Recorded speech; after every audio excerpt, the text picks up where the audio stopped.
ಭಾರತದ ಪ್ರಮುಖ ಜ್ಯೋತಿಷ್ಯರು ಪಂಡಿತ್ ಶ್ರೀ ಸಹದೇವ್ ಭಟ್ ನಿಮ್ಮ ಜೀವನದ ಸಮಸ್ಯೆಗಳಾದ ಪ್ರೀತಿ, ಪ್ರೇಮ, ಹೆಣ್ಣು ಅಥವಾ ಗಂಡು ವಶೀಕರಣ, ಸಂತಾನ, ಕೋರ್ಟ್ ಕೇಸ್ ಅಥವಾ ಸಾಲಬಾಧೆ, ಧನವಶ, ಹಣವಶ ಇನ್ನಿತರೆ ಯಾವುದೇ ಗುಪ್ತ ಸಮಸ್ಯೆಯಾಗಿರಲಿ ಕೆಲವೇ ನಿಮಿಷಗಳಲ್ಲಿ ಶಾಶ್ವತ ಪರಿಹಾರ ಮಾಡಿ ಕೊಡಲಾಗುತ್ತದೆ. ಬೆಂಗಾಳಿ ಅಗೋರಿ ನಾಗಸಾಧುಗಳ ಜೊತೆ ವಿದ್ಯಾಭ್ಯಾಸ ಮುಗಿಸಿ ಗುರುದೀಕ್ಷೆ ಪಡೆದಿರುವ ಪಂಡಿತ್ ಶ್ರೀ ಸಹದೇವ್ ಭಟ್ ಅವರಿಗೆ ಈಗಲೇ ಕರೆ ಮಾಡಿ 9008899112. ನಾನು ವಿಕ್ರಮ್, ವಯಸ್ಸು 26. ಆಟ ಅಂದ್ರೆ ನನಗೆ ಹುಚ್ಚು. ಮದುವೆಯಾಗಿಲ್ಲ, ಲೈಫ್ನಲ್ಲಿ ಏನಾದ್ರೂ ಮಾಡಬೇಕು ಅಂತ ಆಸೆ ಇರೋ ಹುಡುಗ.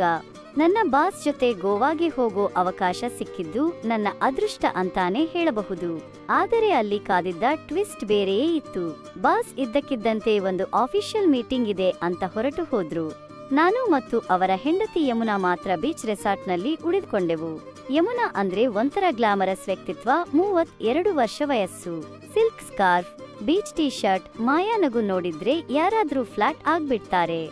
ಅವಳ ಕಣ್ಣುಗಳಲ್ಲಿ ಏನೋ ಒಂದು ಕಥೆ ಇದೆ ಅನ್ನೋ ಹಾಗೆ ಕಾಣುತ್ತಿತ್ತು. ಒಂದು ದಿನ ಮಧ್ಯಾಹ್ನ ಬೀಚ್ನಲ್ಲಿ ಬಿಸಿಲು ಜಾಸ್ತಿ ಇತ್ತು, ಗಾಳಿ ಜೋರಾಗಿ ಬೀಸ್ತಿತ್ತು. ಯಮುನಾ ಬಿಳಿ ಟಿ ಶರ್ಟ್ ಹಾಕಿಕೊಂಡಿದ್ಲು, ಅದರ ಮೇಲೆ ಐ ಲವ್ ಯು ಗೋ ಅಂತ ಬರೆದಿತ್ತು. ನಿಜ ಹೇಳಬೇಕಂದ್ರೆ ಆ ಟೀ ಶರ್ಟ್ ಅವಳ ಸೌಂದರ್ಯವನ್ನು ಮತ್ತಷ್ಟು ಹೆಚ್ಚಿಸಿತ್ತು. ಅವಳ ಮುಡವೆ ಇಲ್ಲದ ಚರ್ಮ ಆ ಟೀ ಶರ್ಟ್ ನಿಂದ ಎದ್ದು ಕಾಣುತ್ತಿತ್ತು. ಅವಾಗ ಮಳೆ ಶುರುವಾಯಿತು. ಚಿಟಪಟ ಅಂತ ಮಳೆ ಹನಿಗಳು ಬೀಳೋಕೆ ಶುರುವಾಯಿತು. ಯಮುನಾ ನನ್ನ ಹತ್ತಿರ ಬಂದು ನಗುತ್ತಾ ನಿಂತಳು. ಆ ನಗುವಿನಲ್ಲಿ ಏನೋ ಬದಲಾವಣೆ ಇತ್ತು. ನನ್ನ ಮನಸ್ಸಿನಲ್ಲಿ ಏನೋ ಹೊಸತರ ಅನುಭವ ಆಗ್ತಿತ್ತು. ಏನ್ ವಿಕ್ರಮ್, ಮಳೆ ಬರ್ತಿದೆ ಅಂತ ಒಳಗೆ ಹೋಗೋಣವಾ ಅಂತ ಕೇಳಿದಳು.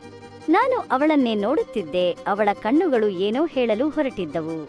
ನಾನು ತಕ್ಷಣಕ್ಕೆ ಏನು ಹೇಳಬೇಕು ಅಂತ ಗೊತ್ತಾಗದೆ ಸುಮ್ಮನಾದೆ. ಅವಳೇ ಮಾತು ಮುಂದುವರಿಸಿದಳು. ಏನ್ ನೋಡ್ತಿದೀಯಾ, ನಾನು ಚೆನ್ನಾಗಿಲ್ವಾ ಅಂತ ನಕ್ಕಳು. ನಾನು ತಕ್ಷಣ ರಿಯಾಕ್ಟ್ ಮಾಡಿದೆ. ನೀನು ನೋಡ್ತಿರೋದು ನಾನಾ ಅಥವಾ ಈ ಬೀಚ್ನ ಸ್ವರ್ಗನ? ಅವಳು ಜೋರಾಗಿ ನಕ್ಕಳು. ಆ ನಗು ನನ್ನ ಕಿವಿಗಳಲ್ಲಿ ರಿಂಗಣಿಸುತ್ತಿತ್ತು. ನಾನು ಸುಮ್ಮನೆ ಅವಳ ಟೀ ಶರ್ಟ್ ಕಡೆ ನೋಡಿದೆ. ಅವಳು ನನ್ನ ದೃಷ್ಟಿಯನ್ನು ಹಿಡಿದು ಕಣ್ಣು ಮಿಟುಕಿಸಿದಳು. ನಾನು ತಮಾಷೆ ಮಾಡಿದೆ. ಈ ಟೀ ಶರ್ಟ್ ನೋಡಿ ಐ ಲವ್ ಅಂತ ನಿನಗೆಂದೇ ಹೇಳುತ್ತಿದ್ದ ಅನಿಸುತ್ತಲ್ಲ. ಅವಳು ಮತ್ತೆ ನಕ್ಕಳು. ನಿಂಗೂ ಹಾಗೆ ಅನ್ನಿಸ್ತಾ? ನಂಗೂ ಹಂಗೆ ಅನಿಸ್ತಿದೆ ಅಂದಳು. ಆ ಕ್ಷಣದಲ್ಲಿ ನನಗೆ ಅವಳ ಬಗ್ಗೆ ಏನೋ ಒಂದು ಆಕರ್ಷಣೆ ಶುರುವಾಯಿತು. ಅದು ಪ್ರೀತಿಯೋ, ಕಾಮವೋ ಅಥವಾ ಬರಿ ಮೋಹವೋ ನನಗೆ ಗೊತ್ತಿಲ್ಲ. ಆದರೆ ಅವಳ ಜೊತೆ ಇರಬೇಕು ಅನ್ನೋ ಬಯಕೆ ಮಾತ್ರ ನನ್ನಲ್ಲಿ ಹೆಚ್ಚಾಗ್ತಿತ್ತು. ನೀನು ನೋಡ್ತಿರೋದು ನಾನಾ ಅಥವಾ ಈ ಬೀಚ್ನ ಸ್ವರ್ಗನ? ಮಳೆ ಜೋರಾಗ್ತಾ ಇತ್ತು. ನಾವು ಬೀಚ್ನಲ್ಲಿ ನಿಂತಿದ್ವಿ. ಅವಳು ತನ್ನ ಸ್ಕಾರ್ಫ್ನಿಂದ ತಲೆ ಮುಚ್ಚಿಕೊಂಡಳು. ನಾನು ಒಂದು ಜಾಕೆಟ್ ತಗೊಂಡು ಬಂದಿದ್ದೆ. ಅದನ್ನ ಹಾಕಿಕೊಂಡು ಅವಳ ಜೊತೆ ನಡೆಗೆ ಶುರು ಮಾಡಿದೆ. ಅವಳು ಮಳೆಯಲ್ಲಿ ನಡೆದುಕೊಂಡು ಹೋಗ್ತಿದ್ರೆ ಆ ದೃಶ್ಯ ಒಂಥರ ಮಾಂತ್ರಿಕವಾಗಿತ್ತು. ಅವಳ ಪ್ರತಿ ಹೆಜ್ಜೆಯೂ ನನ್ನನ್ನ ಸೆಳೆಯುತ್ತಿತ್ತು. ಅವಳ ಮಾತುಗಳು, ಅವಳ ನಗು ಎಲ್ಲವೂ ನನ್ನನ್ನ ಕಾಡ್ತಿತ್ತು. ನನಗೆ ಅವಳ ಹತ್ತಿರವಾಗಬೇಕು ಅನ್ನೋ ತವಕ ಹೆಚ್ಚಾಗುತ್ತಿತ್ತು. ನಾವು ಮೀನು ಹಿಡಿಯೋ ನೆಪದಲ್ಲಿ ಸಮುದ್ರದ ಹತ್ತಿರ ಹೋದ್ವಿ. ಅವಳು ಮೀನಿಗೆ ಬೆಟ್ಟ ಹಾಕೋಕೆ ಟ್ರೈ ಮಾಡ್ತಿದ್ಲು. ಆದರೆ ಅವಳಿಗೆ ಸರಿಯಾಗಿ ಬರ್ತಿರಲಿಲ್ಲ. ನಾನು ಕೇಳ್ದೆ, ಏನ್ ಯಮುನಾ, ಮೀನಿಗೆ ಬೆಟ್ಟ ಹಾಕ್ತೀಯಾ ಇಲ್ಲ? ಅವಳು ನನ್ನ ಕಡೆ ತಿರುಗಿ ಕಣ್ಣು ಹೊಡೆದಳು. ನಿಂಗೆ ಬೇಕಾ ಬೆಟ್ ಅಂತ ಕೇಳಿದಳು. ನನಗೆ ಏನು ಹೇಳಬೇಕು ಅಂತ ಗೊತ್ತಾಗಲಿಲ್ಲ. ನಾನು ಸುಮ್ಮನೆ ನಕ್ಕೆ. ಅವಳು ನನ್ನ ಕೈ ಹಿಡಿದಳು. ಆ ಸ್ಪರ್ಶ ಒಂಥರ ವಿದ್ಯುತ್ ಸ್ಪರ್ಶದಂತಿತ್ತು. ನನ್ನ ದೇಹದಲ್ಲಿ ಒಂದು ರೀತಿಯ ಕಂಪನ ಶುರುವಾಯಿತು. ಅವಳ ಬೆರಳುಗಳು ನನ್ನ ಬೆರಳುಗಳನ್ನ ತಟ್ಟುತ್ತಿದ್ದ ರೀತಿ ನನ್ನನ್ನ ಹುಚ್ಚನನ್ನಾಗಿ ಮಾಡ್ತಿತ್ತು. ಮಳೆ ಜೋರಾಗ್ತಾ ಇತ್ತು. ಅವಳ ಟಿ ಶರ್ಟ್ ಮಳೆಯಲ್ಲಿ ನೆಂದು ಅವಳ ದೇಹಕ್ಕೆ ಅಂಟಿಕೊಂಡಿತ್ತು. ಅವಳ ರೂಪ ಮತ್ತಷ್ಟು ಎದ್ದು ಕಾಣುತ್ತಿತ್ತು. ಅವಳ ಕಣ್ಣುಗಳಲ್ಲಿ ಮೌನವಿತ್ತು, ತುಟಿಯಲ್ಲಿ ತುಂಟತನವಿತ್ತು. ನಾವು ಮಾತಾಡುತ್ತಿರಲಿಲ್ಲ, ಆದರೆ ನಮ್ಮ ಕಣ್ಣುಗಳು ಎಲ್ಲವನ್ನೂ ಹೇಳ್ತಿದ್ದವು. ನಮ್ಮ ಮೌನದಲ್ಲಿ ಏನೋ ಮಾಯಾಜಾಲ ನಡೆದಿತ್ತು. ನಾನು ಅವಳ ಕಡೆ ನೋಡದೆ, ಅವಳು ನನ್ನ ಕಡೆ ನೋಡ್ತಿದ್ಲು. ನಮ್ಮಿಬ್ಬರ ನಡುವೆ ಒಂದು ರೀತಿಯ ಸೆಳೆತ ಉಂಟಾಗಿತ್ತು. ಅವಳು ನಿಧಾನವಾಗಿ ಕೇಳಿದಳು, ಈ ಒಂಟಿತನ ನಿನ್ನೆಷ್ಟು ಬದಲಾಯಿಸಿದೆ ಅನ್ನಿಸ್ತಾ ಇದೆ ಏನು? ನಾನು ಅವಳ ಪ್ರಶ್ನೆಗೆ ಏನೂ ಉತ್ತರ ಕೊಡಬೇಕು ಅಂತ ಗೊತ್ತಾಗದೆ ಸುಮ್ಮನೆ ತಲೆ ಅಲ್ಲಾಡಿಸಿದೆ. ನೀನು ಈ ಮೀನಿಗೆ ಬೆಟ್ಟ ಹಾಕ್ತೀಯಾ ಇಲ್ಲ ನನಗ? ಅವಳು ಬೀಚ್ ತೀರದಲ್ಲಿ ಕೈ ಹಿಡಿದಳು. ಟೀ ಶರ್ಟ್ ಬಿಸಿ ನೀರಿನಿಂದ ಒದ್ದೆಯಾಗಿ ಅವಳ ರೂಪ ಮಿಂಚುತ್ತಿತ್ತು. ಕಣ್ಣಿನಲ್ಲಿ ಮೌನ, ತುಟಿಯಲ್ಲಿ ಚುಡಾಯಿಕೆ. ಅವಳು ಕೇಳಿದಳು, ಈ ಒಂಟಿತನ ನಿನ್ನೆಷ್ಟು ಬದಲಾಯಿಸಿದೆ ಅನ್ನಿಸ್ತಾ ಇದೆ ಏನು? ಮರುದಿನ ಬೆಳಿಗ್ಗೆ ನಾನು ಬೀಚ್ನಲ್ಲಿ ವಾಕಿಂಗ್ ಹೋಗಿದ್ದೆ. ನಿನ್ನೆ ರಾತ್ರಿ ಮಳೆಯಿಂದ ವಾತಾವರಣ ಹಿತವಾಗಿತ್ತು. ಅಷ್ಟರಲ್ಲಿ ಯಮುನಾ ಅಲ್ಲಿಗೆ ಬಂದಳು. ಅವಳನ್ನು ನೋಡಿದ ತಕ್ಷಣ ನನ್ನ ಹೃದಯ ಮತ್ತೆ ಜೋರಾಗಿ ಬಡಿಯಲು ಪ್ರಾರಂಭಿಸಿತು. ಗುಡ್ ಮಾರ್ನಿಂಗ್ ವಿಕ್ರಮೇ ಎಂದು ಮುಗುಳು ನಕ್ಕಳು. ಗುಡ್ ಮಾರ್ನಿಂಗ್ ಮೇಡಮ್ ಎಂದು ನಾನು ಉತ್ತರಿಸಿದೆ. ಇವತ್ತು ಏನಾದರೂ ಸ್ಪೆಷಲ್ ಪ್ಲಾನ್ ಇದೆಯಾ ಅಂತ ಕೇಳಿದಳು. ನಥಿಂಗ್ ಮೇಡಮ್, ಬಾಸ್ ಮೀಟಿಂಗ್ ಮುಗಿಸಿ ಬರೋವರೆಗೂ ಇಲ್ಲೇ ಇರಬೇಕು ಎಂದೆ. ಓ, ಹಾಗಾದರೆ ನಾವಿಬ್ಬರೇ ಇರೋದು, ನಡಿ ಏನಾದ್ರೂ ಮಾಡೋಣ ಎಂದು ಹೇಳಿ ನನ್ನ ಕೈ ಹಿಡಿದಳು. ಅವಳ ಸ್ಪರ್ಶಕ್ಕೆ ನಾನು ಬೆಚ್ಚಗಾದೆ. ಏನೋ ಮಾಯಾಜಾಲ ನನ್ನನ್ನು ಆವರಿಸಿದಂತಿತ್ತು. ಅವಳೊಂದಿಗೆ ಬೀಚ್ನಲ್ಲಿ ನಡೆಯಲು ಪ್ರಾರಂಭಿಸಿದೆ. ಮಳೆಯ ಚಿಕ್ಕ ಚಿಕ್ಕ ಹನಿಗಳು ಬೀಳುತ್ತಿದ್ದವು. ಅವಳು ಜೋಕೆಟ್ಟು ಹಾಕಿಕೊಂಡು ನನ್ನೊಂದಿಗೆ ಹೆಜ್ಜೆ ಹಾಕುತ್ತಿದ್ದಳು. ಅವಳ ನಡೆಯುವ ಶೈಲಿ, ಅವಳ ಮಾತುಗಳು ನನ್ನನ್ನು ಆಕರ್ಷಿಸುತ್ತಿದ್ದವು.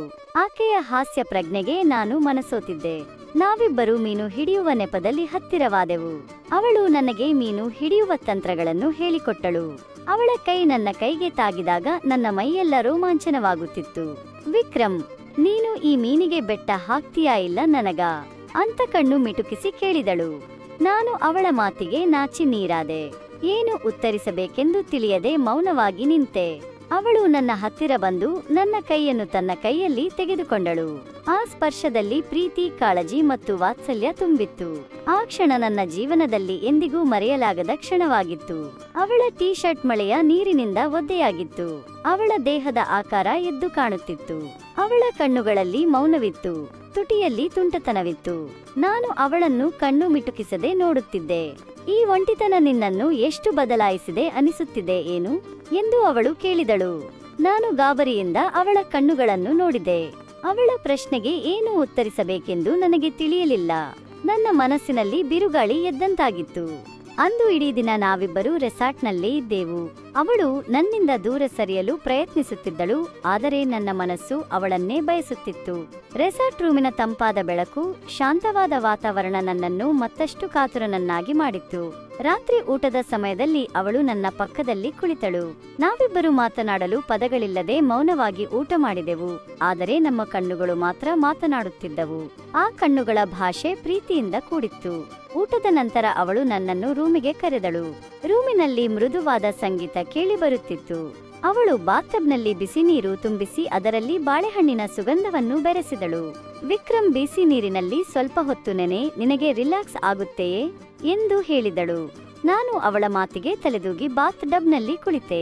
ಬಿಸಿ ನೀರು ನನ್ನ ದೇಹವನ್ನು ಆವರಿಸಿದಾಗ ನಾನು ಶಾಂತನಾದೆ. ಅವಳು ನನ್ನ ಕೂದಲನ್ನು ಸವರಿ ನನ್ನ ತಲೆಯನ್ನು ಮಸಾಜ್ ಮಾಡಿದಳು. ಅವಳ ಸ್ಪರ್ಶಕ್ಕೆ ನನ್ನ ಕಣ್ಣುಗಳು ಮುಚ್ಚಿಕೊಂಡವು. ಅವಳ ಉಸಿರಾಟ ನನ್ನ ಕಿವಿಗೆ ಕೇಳಿಸುತ್ತಿತ್ತು. ಅವಳು ನನ್ನ ಹತ್ತಿರವಾಗುತ್ತಿದ್ದಂತೆ ನನ್ನ ಹೃದಯ ಬಡಿತ ಹೆಚ್ಚಾಯಿತು. ಅವಳ ಬಾಳೆಹಣ್ಣಿನ ಸುಗಂಧ ನನ್ನನ್ನು ಮೂರ್ಛೆಗೊಳಿಸುವಂತಿತ್ತು. ವಿಕ್ರಮ್, ಈ ಕ್ಷಣದಲ್ಲಿ ಏನು ನಡೆಯುತ್ತಿದೆ ಅಂತ ನಿನಗೆ ಗೊತ್ತಾ? ಅಥವಾ ನೀನು ಯಾಕೆ ನನ್ನನ್ನೇ ನೋಡುತ್ತಿದ್ದೀಯಾ ಎಂದು ಕೇಳಿದಳು. ನಾನು ಅವಳ ಕಣ್ಣುಗಳನ್ನು ನೋಡಿದೆ. ಆ ಕಣ್ಣುಗಳಲ್ಲಿ ಪ್ರೀತಿ, ಕಾಮ ಮತ್ತು ಕುತೂಹಲ ತುಂಬಿತ್ತು. ನಾನು ಅವಳ ಪ್ರಶ್ನೆಗೆ ಹೇಗೆ ಉತ್ತರಿಸಬೇಕೆಂದು ತಿಳಿಯದೆ ಮೌನವಾಗಿ ಕುಳಿತೆ. ಅವಳು ನನ್ನ ಹತ್ತಿರ ಬಂದು ನನ್ನ ತುಟಿಗೆ ಮುತ್ತಿಟ್ಟಳು. ಆ ಮುತ್ತು ನನ್ನನ್ನು ಬೇರೆಯದೇ ಪ್ರಪಂಚಕ್ಕೆ ಕರೆದೊಯ್ಯುವಂತಿತ್ತು. ನನ್ನ ದೇಹದಲ್ಲಿ ವಿದ್ಯುತ್ ಸಂಚಲನ ಉಂಟಾದಂತೆ ಆಯಿತು. ಆ ರಾತ್ರಿ ನಾವಿಬ್ಬರೂ ನಮ್ಮೆಲ್ಲ ಬೇಲಿಗಳನ್ನು ಮೀರಿ ಒಂದಾದೆವು. ಪ್ರೀತಿ ಮತ್ತು ಕಾಮದ ಆಟದಲ್ಲಿ ನಾವು ಮೈಮರೆತಿದ್ದೆವು. ಮಾರನೇ ದಿನ ಬೆಳಿಗ್ಗೆ ಬಾಸ್ ವಾಪಸ್ ಬಂದರು. ನಾವಿಬ್ಬರೂ ಮೊದಲಿನಂತೆ ನಟಿಸಲು ಪ್ರಾರಂಭಿಸಿದೆವು. ಆದರೆ ನಮ್ಮ ಕಣ್ಣುಗಳು ಮಾತ್ರ ನಮ್ಮ ರಹಸ್ಯವನ್ನು ಹೇಳುತ್ತಿದ್ದವು. ಬಾಸ್ ಜೊತೆ ಮಾತನಾಡುತ್ತಿದ್ದಾಗಲೂ ನನ್ನ ಮನಸ್ಸು ಯಮುನಾಳನ್ನೇ ನೆನಪಿಸಿಕೊಳ್ಳುತ್ತಿತ್ತು. ರಾತ್ರಿ ನಡೆದ ಘಟನೆ ನನ್ನ ತಲೆಯಲ್ಲಿ ಓಡಾಡುತ್ತಿತ್ತು. ಅಂದು ಸಂಜೆ ನಾವು ಗೋವಾದಿಂದ ಹೊರಟೆವು. ಯಮುನಾ ನನ್ನ ಹತ್ತಿರ ಬಂದು ನನ್ನ ಕೈ ಹಿಡಿದಳು. ವಿಕ್ರಮ್, ಈ ಬೀಚ್ ನಿನಗೆ ನನ್ನ ನೆನಪುಗಳನ್ನು ನೀಡಲಿ, ಆದರೆ ನಾನು ನಿನ್ನಲ್ಲೇ ಇರುತ್ತೇನೆ ಎಂದು ಹೇಳಿ ನನ್ನ ಹಣೆಗೆ ಮುತ್ತಿಟ್ಟಳು.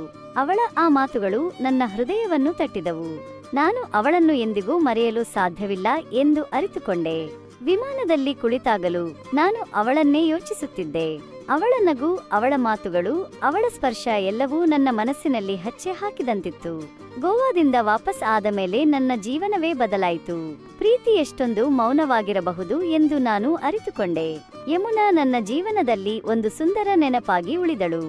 ಫ್ರೆಂಡ್ಸ್, ಬೀಚ್ನಲ್ಲಿ ಪ್ರೀತಿ ಹುಟ್ಟೋದು ನೈಸರ್ಗಿಕ, ಆದರೆ ಪ್ರೀತಿ ಮೌನದಿಂದ ಹೊಡೆಯೋದು ವಿಶೇಷ. ಈ ಕಥೆ ನಿಮಗೆ ಇಷ್ಟವಾಯಿತೆ? ಲೈಕ್ ಮಾಡಿ, ಶೇರ್ ಮಾಡಿ, ಸಬ್ಸ್ಕ್ರೈಬ್ ಮಾಡ್ತೀರಾ? ಇನ್ನಷ್ಟು ಸುಂದರ ಬೀಚ್ ಬಾಂಧವ್ಯಗಳಿಗಾಗಿ ನಮ್ಮ ಜೊತೆ ಇರಿ.